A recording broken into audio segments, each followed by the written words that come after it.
it again in August. So that the Filipinos here in Cavite will know, basta August, kada taon, merong Healthy Pinoy campaign. May pamimigay din yung pagkain, pagkatapos. So, Hindi. Minsan, pag pumunta ka sa Philippine Embassy, minsan may bibigay. Humihingi rin ako ng pasensya, especially those na nagkakaya ng matagal kasi ng umaga. No? I know that we were waiting in a queue, medyo natagalan yung registration, yung pila sa blood test, you know. But I told the team that when we tell the Filipinos it will start at 7, please expect that they will be there earlier. No? And that they will come. Talagang pupunta yung mga yan. No? So, but anyway, they have accommodated us, they have made arrangements. Maraming salamat. And another thing, they have given us use of this facility. As you can see, walang consultation sa ibang pasyente, ibang doktor. They have made the second floor available for our use. No? So, nagpapasalamat tayo. At the same time, the embassy is conducting a consular outreach mission.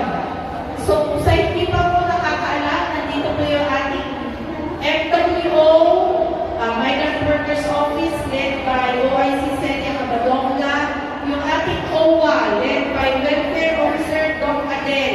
Doc Adel, yan. Yung hindi po nakakilala ng ating Welfare Officer, ito po siya, si Dr. Abelino Adel. Okay.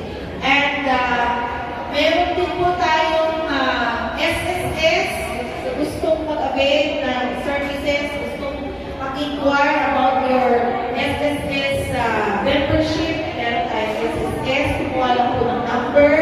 We also have registration for overseas voting. Pakisabi lang po sa mga kaibigan nyo.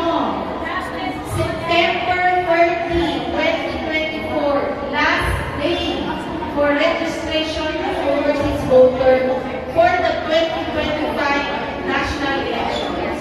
Okay? So kung hindi pa po kayo naka-register, dito na po kami, mag-register na po kayo. Okay. We also partnered with PhilHealth at Pag-ibig dun sa Leon. They're online, virtual.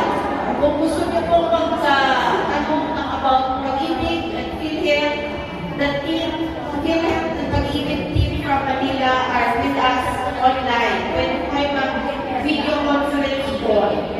Okay? At kung may iba pa kayong katanungan sa mga services ng embassy, pwede kayong magtanong, kami po lahat may nakapula na t-shirt.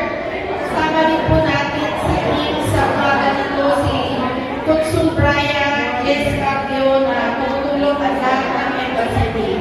Okay, so maraming salamat sa inyong pagpunta. Kung meron kayong may ibang kilala na hindi nagpunta ngayong araw for the Healthy Pinoy campaign, please let them know. Wala na po excuse na sa buwan na ito. Okay? So walang excuse na hindi nagpa-check up. Okay, maraming salamat. Thank you, Ambassador! Thank you, Ma'am! Ambassador, ito yan? Oh, ano yan? Si Ma'am Lian. Si Ma'am Ann. Oh.